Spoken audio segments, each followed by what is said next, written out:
Hello दोस्तों, YouTube channel super seven से मैं राहुल वैष्णव आपका स्वागत करता हूं। और हमने अपने पिछले वीडियो के अंदर द्रव्य तरंगों और परमाणु के क्वांटम यांत्रिकी मॉडल के बारे में पढ़ा था। और आज हम क्वांटम संख्या, उपकोषों की आकृति और इलेक्ट्रॉनिक विन्यास के बारे में पढ़ेंगे। क्वांटम संख्या, देखिए दोस्तों, क्वांटम संख्या क्या होती है। ये चार संख्याओं का ऐसा समूह है जो इलेक्ट्रॉनों की ऊर्जा, बाह्य चुंबकीय क्षेत्र में इलेक्ट्रॉन की प्रकृति, इलेक्ट्रॉन के चक्रण आदि के बारे में हमें जानकारी प्रदान करती है। ये चार प्रकार की होती है। प्रमुख क्वांटम संख्या जिसे हम एन से प्रदर्शित करते हैं, द्विंशीय क्वांटम संख्या जिसे हम एल से प्रदर्शित करते हैं, चुंबकीय क्वांटम संख्या जिसे हम एम से प्रदर्शित करते हैं, और चक्रण क्वांटम संख्या एस से प्रदर्शित करते हैं। दोस्तों, हमारी पहली क्वांटम संख्या है प्रमुख क्वांटम संख्या। इसे हम स्मॉल एन से प्रदर्शित करते हैं।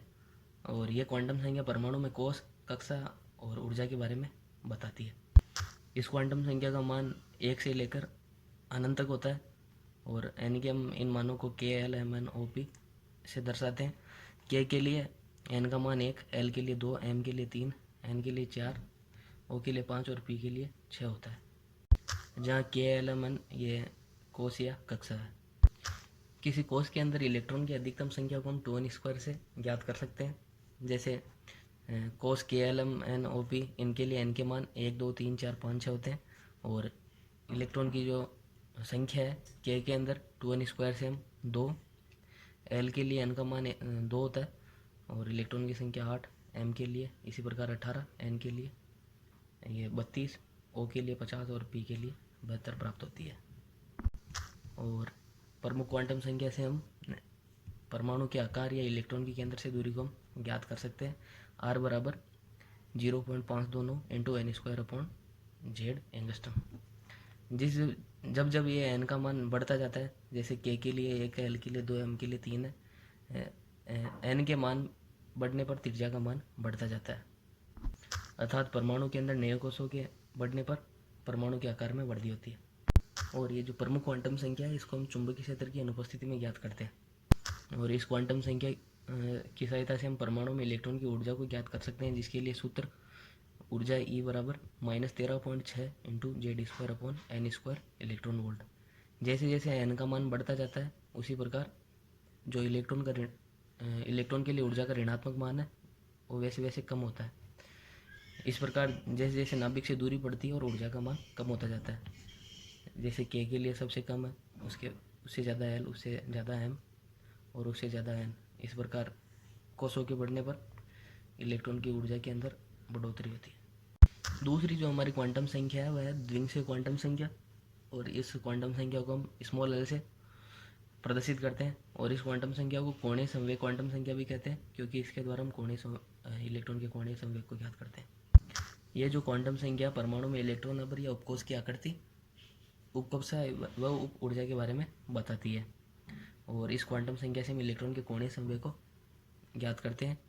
कक्षीय कोणीय संवेग बराबर h√L(L+1/2π), जहाँ L द्विंशीय क्वांटम संख्या और h है जो प्लांक स्थिरांक है।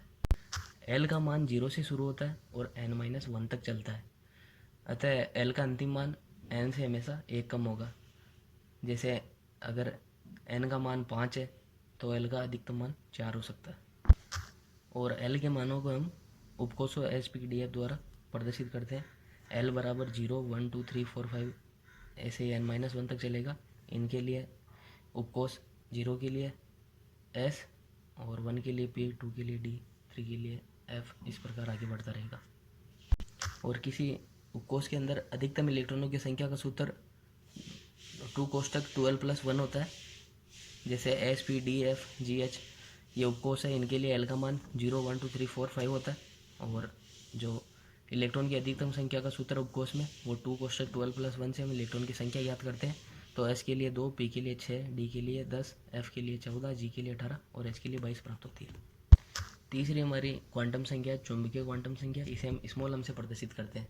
और ये जो क्वांटम संख्या में बाह्य चुंबकीय क्षेत्र में इलेक्ट्रॉन की प्रकृति को समझाता है। जब किसी परमाणु को हम बाह्य चुंबकीय क्षेत्र में रखते हैं तो इसके जो उपकोष है वो एक से अधिक भागों में बढ़ जाते हैं, और जिसे हमें कक्षों का अभिविन्यास कहते हैं। और यह प्रभाव जीवन प्रभाव कहलाता है। और यदि हम परमाणु को चुंबकीय क्षेत्र की जगह अगर हम बाह्य विद्युत क्षेत्र में रखें तो ये प्रभाव स्टार्क प्रभाव कहलाता है। और कुल अभिविन्यासों की संख्या कुल कक्षकों की संख्या के बराबर होती है, जो m के कुल मान के बराबर होती है।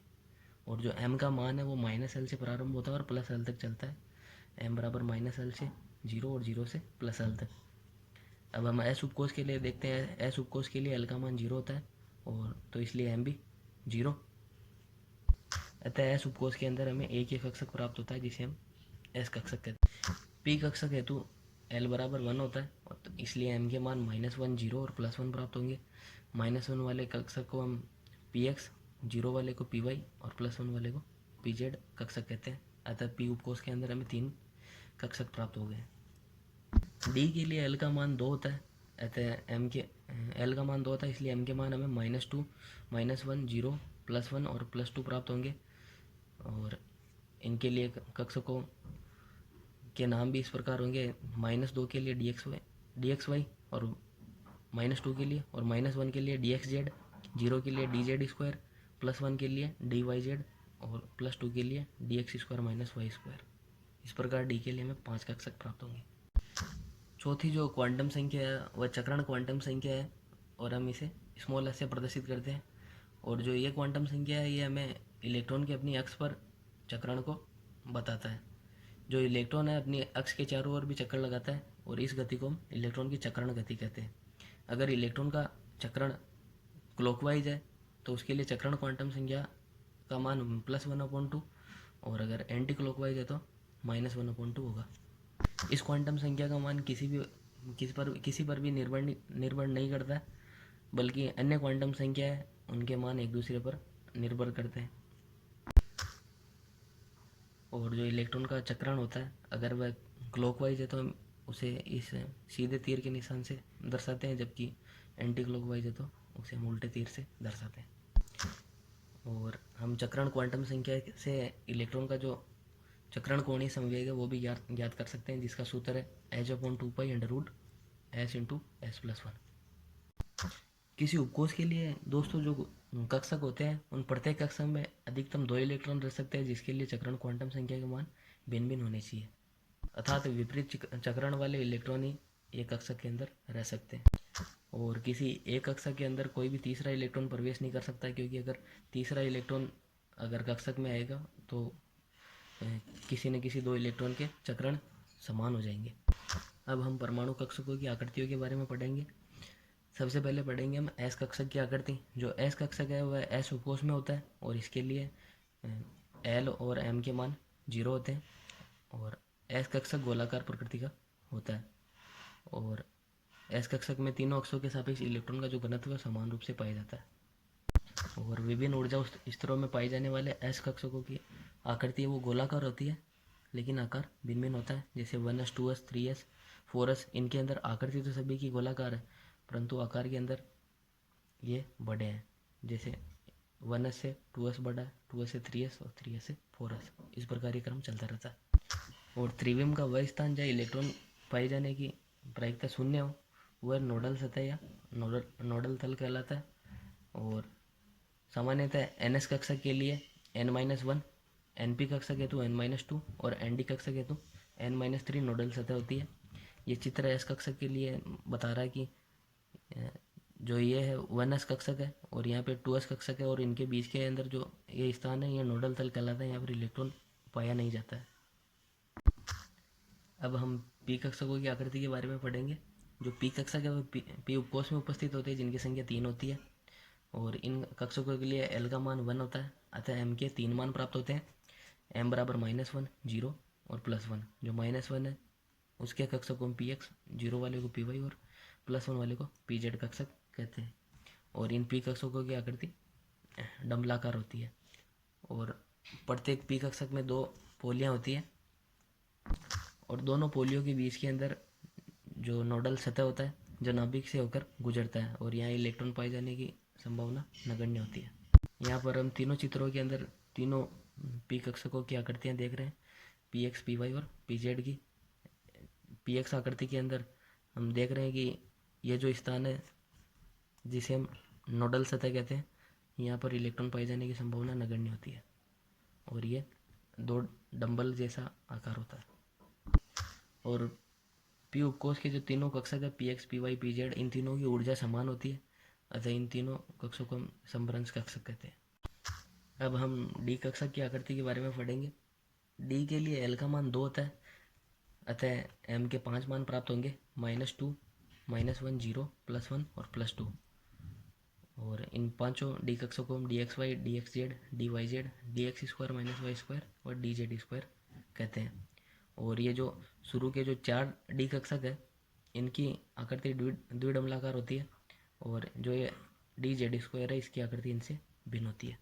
और विभिन्न ऊर्जा स्तरों में डी कक्षकों की आकृति समान लेकिन आकार भिन्न भिन्न होता है। जैसे 5D, 4D और 3D, इनके अंदर आकृति तो समान है लेकिन आकार n का मान बढ़ने पर बढ़ता जाता है। और एक ही ऊर्जा स्तर में उपस्थित पांचों डी कक्षों की ऊर्जा समान होती है, अतः इन्हें भी हम समभ्रंश कक्षक कहते हैं। और इन चित्र के अंदर हम पांचों जो डी कक्षक है इनकी आकृति को देख सकते हैं। 4 की आकृति तो द्विडमलाकार है लेकिन 5वें की भिन्न है, जो डी जेड स्क्वायर की आकृति भिन्न होती है। अब हम तत्वों के इलेक्ट्रॉनिक विन्यास के बारे में पढ़ेंगे। इलेक्ट्रॉनिक विन्यास क्या होता है दोस्तों? किसी तत्व का इलेक्ट्रॉनिक विन्यास उसके परमाणु में उपस्थित विभिन्न कक्षकों में इलेक्ट्रॉनों का विवरण होता है, और इसे हम इलेक्ट्रॉनिक विन्यास कहते हैं। और इलेक्ट्रॉनिक विन्यास है जो निम्न नियमों द्वारा जो पूर्ण किया जाता है। पहला ओबो सिद्धांत, जिसके अंदर 3 नियम है, n+l का नियम, पाउली का अपवर्जन नियम और हुंड की अधिकतम बहुलता का नियम। और फिर है अर्धपूरित व पूर्णपूरित कक्षकों का स्थायित्व। सबसे पहले ओबो सिद्धांत। ओबो एक जर्मन शब्द है जिसका अर्थ है निर्माण होना। इसका तात्पर्य है कि कक्षों में इलेक्ट्रॉन द्वारा बढ़ते हुए कक्षों का निर्माण करना। और ये जो ओबो सिद्धांत है यह बताता है कि कक्षकों के अंदर जो हम इलेक्ट्रॉन बढ़ते हैं तो सबसे पहले उस कक्षक में इलेक्ट्रॉन भरेंगे जिसकी ऊर्जा निम्न है, उसके बाद में उच्च ऊर्जा वाले कक्षकों में इलेक्ट्रॉन भरे जाते हैं। अतः परमाणु में तटस्थ अवस्था में इलेक्ट्रॉन को ऊर्जा के बढ़ते हुए क्रम में हम बढ़ते हैं। और ओबो सिद्धांत के अंदर निम्न नियम है। पहला नियम है n+l का नियम या ऊर्जा का नियम। इस नियम के अनुसार n+l का मान न्यूनतम होगा, उसकी ऊर्जा भी न्यूनतम होगी। जैसे हम देख रहे हैं 1s, 2s, 3s, 4s, 5s, इनके लिए n+l का मान क्या है? 1s के लिए n बराबर 1 और l बराबर 0 है, अतः 1। इसी प्रकार 2s के लिए n+n 2 और 3s के लिए n+l 3 है, और 4s के लिए 4 और 5s के लिए 5। यदि 2 या 2 से अधिक कक्षकों के लिए n+l का मान समान हो तो उस कक्षक की ऊर्जा कम होगी जिसके लिए n का मान कम हो। जैसे हम देख रहे हैं 3D, 4D और 5s, इनके लिए n और l के मान निम्न है। 3D के लिए n बराबर 3 और l बराबर 2, और 5 के लिए n बराबर 4 और l बराबर 1, और 5s के लिए n बराबर 5 और l बराबर 0। तो इनके लिए हम n+l देखें तो तीनों के लिए n+l 5, 5, 5 बराबर प्राप्त होते हैं, लेकिन जो ऊर्जा होती है ऊर्जा का क्रम उस प्रकार होगा जिसके अंदर n का मान न्यूनतम है। अतः 3D की ऊर्जा सबसे कम, जिसके लिए n का मान 3 है, उसके बाद में 4p और उससे अधिक 5s। जब हम डी कक्षकों का जो इलेक्ट्रॉनिक विन्यास बढ़ते हैं तब हम देखते हैं कि जैसे कि हम 3D और 4s की बात करते हैं तो इसके अंदर n+l का मान 3 + 2 5 होगा, और इसके लिए n+1 l का मान 4 + 0 यानी 4 होगा। अतः n+l का न्यूनतम मान 4s के अंदर है, इसलिए हम 3D से पहले 4s के अंदर इलेक्ट्रॉन को बढ़ते हैं। फिर है पाउली का अपवर्जन सिद्धांत। इस सिद्धांत के अनुसार किसी परमाणु के किन्हीं 2 इलेक्ट्रॉन्स की चारों क्वांटम संख्या का मान समान नहीं होता है। 2 इलेक्ट्रॉन्स की कोई भी 3 क्वांटम संख्या का मान समान हो सकता है, लेकिन चौथी क्वांटम संख्या का मान भिन्न होगा। अतः इस नियमानुसार हम एक कक्षक में अधिकतम इलेक्ट्रॉन की संख्या 2 हो सकती है, और इनकी चक्रण भी विपरीत होना चाहिए। अतः कक्षक के अंदर इलेक्ट्रॉन बढ़ने का क्रम यह और यह सही है, परंतु समान चक्रण वाले इलेक्ट्रॉन का बढ़ना ये गलत है, क्योंकि समान चक्रण वाले इलेक्ट्रॉन कक्षक में बढ़ने पर चारों क्वांटम संख्याओं का मान समान हो जाता है, जो कि गलत है। अतः हम विपरीत चक्रण वाले इलेक्ट्रॉनों को साथ बढ़ते हैं। और पाउली का जो अपवर्जन सिद्धांत है या हाइड्रोजन परमाणु को नहीं समझा सकता, क्योंकि हाइड्रोजन के अंदर सिर्फ एक इलेक्ट्रॉन होता है और हीलियम के अंदर दो इलेक्ट्रॉन होते हैं। और अतः इस नियम के अनुसार हीलियम के पहले व दूसरे इलेक्ट्रॉन के लिए चारों क्वांटम संख्या निम्न प्रकार होगी। हीलियम के लिए n बराबर 1 और l बराबर, क्योंकि s उपकोष होता है 0 और l बराबर 0 पर m भी 0। और जो क्लॉकवाइज चक्रण दर्शाता है उस इलेक्ट्रॉन के लिए चक्रण क्वांटम संख्या +1/2। और जो दूसरा इलेक्ट्रॉन है उसके लिए n बराबर 1, l बराबर 0, m बराबर 0 तथा s बराबर -1/2 होगी। अतः 3 क्वांटम संख्या तो समान हो सकती है, लेकिन चौथी क्वांटम संख्या तो भिन्न होगी। फिर हमारा तीसरा नियम है हुंड की अधिकतम बहुलता का नियम। इस नियम के अनुसार जब समान ऊर्जा के विभिन्न कक्षकों में हम इलेक्ट्रॉन बढ़ते हैं तो वे इलेक्ट्रॉन तब तक युग्मित नहीं होते हैं जब तक कि कक्षकों में एक एक इलेक्ट्रॉन चला नहीं जाए। अतः युग्मित होने से पहले इलेक्ट्रॉन अयुग्मित रहना पसंद करते हैं, क्योंकि यह अवस्था अधिक स्थायी होती है और इस व्यवस्था में अंतर इलेक्ट्रॉनिक प्रतिकर्षण भी नहीं होता है। और सभी अयुग्मित इलेक्ट्रॉन का चक्रण है वो भी समान होता है। हम पी कक्षा के लिए देखते हैं तो ये इनके अंदर तीनों जो इलेक्ट्रॉन है इनका चक्रण समान है। अगर तीनों क्लॉकवाइज है तो तीनों क्लॉकवाइज ही होंगे, और अगर तीनों एंटी क्लॉकवाइज है तो तीनों एंटी क्लॉकवाइज ही होंगे। ये जो क्रम है इनका, इसके अंदर 2 क्लॉकवाइज है, एक एंटी क्लॉकवाइज है, ये भी क्रम गलत है। और इसके अंदर 2 एंटी क्लॉकवाइज और 1 क्लॉकवाइज है, और ये भी गलत है। चौथा जो हमारा नियम है वो है अर्धपूरित और पूर्णपूरित कक्षकों का स्थायित्व। और इस नियम के अनुसार जो आंशिक बड़े कक्षक होते हैं उनकी तुलना के अंदर जो पूर्णपूरित और अर्धपूरित कक्षक होते हैं वो अधिक स्थायी होते हैं, क्योंकि इनके अंदर सममिति पाई जाती है।